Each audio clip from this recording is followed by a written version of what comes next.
नमस्कार, खरमाळे वैशूज किचनमध्ये आपलं स्वागत आहे। आजच्या रेसिपीला सुरुवात करूया। आज बनवणार आहे नारळी भात। त्यासाठी अर्धी वाटी दूध घ्यायचे, त्यामध्ये 10-12 केशरच्या काड्या टाकायच्या,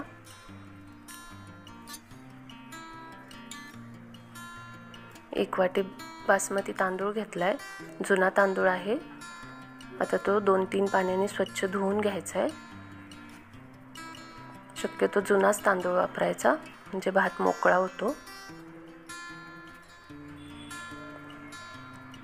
आता 2 वाटी पाणी गरम करत ठेवायचे आहे।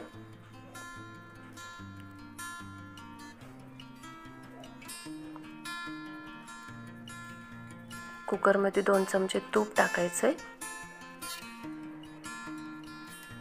2 लवंगा, 1 दालचिनीचा तुकडा तुपामध्ये टाकून 1-2 मिनिटांसाठी परतवून घ्यायचा आहे।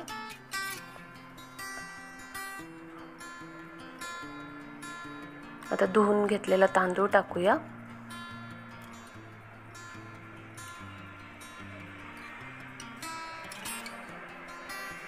आता 2-3 मिनिटांसाठी तो पण हलक्या हाताने परतवून घ्यायचा आहे।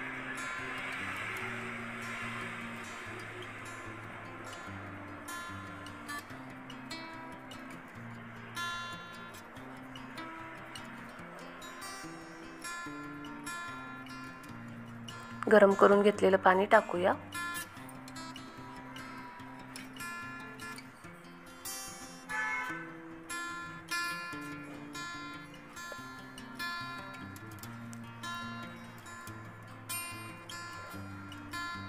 अर्धा चमचा वेलची पूड टाकायची,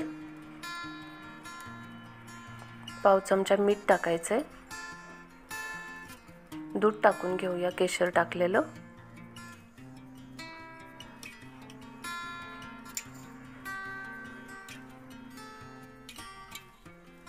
छान मिक्स करून घ्यायचं। आता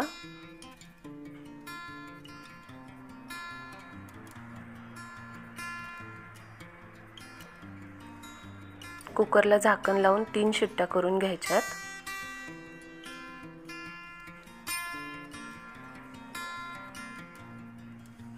तीन शिट्ट्या झालेल्या आहेत, झाकण काढून घेऊ।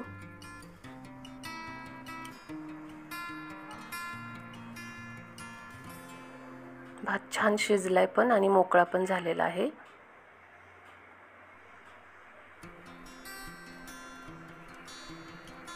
केशर टाकल्यामुळे कलर पण येतो आणि त्याला फ्लेवर पण छान येतो। एका ताटात भात काढून घेतलाय, थंड करून घ्यायचा आहे।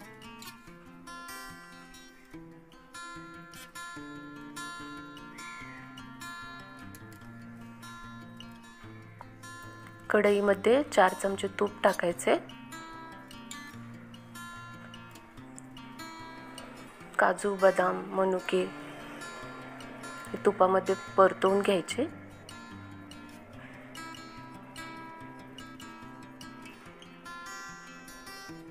बारीक गॅसवर 1-2 मिनिटं परतवून घेतले।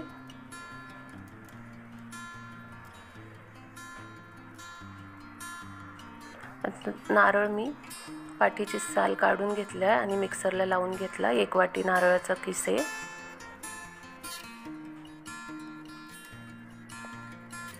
आणखी 1 चमचा तूप टाकायचे,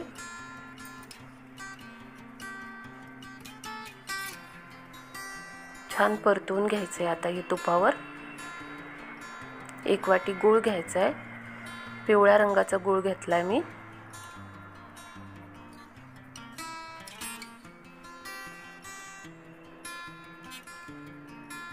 छान मिक्स करून घ्यायचे। अर्धा चमचा वेलची पूड टाकायची, गूळ वितळलाय आता त्यामध्ये भात शिजवून घेतलेला टाकूया।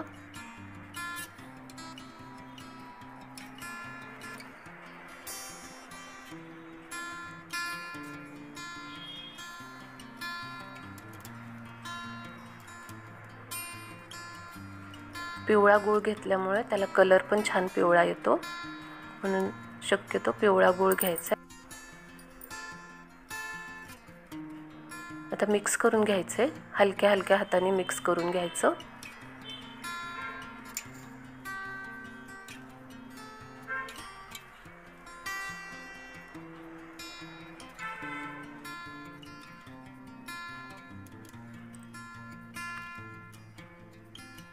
आता छान मिक्स करून झाले.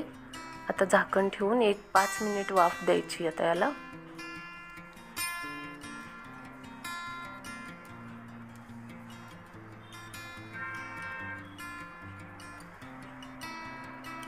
5 मिनिट झालेत. आता एकदा मिक्स करून घेऊया. छान झाला आपला नारळी भात, मोकळा सुटसुटीत.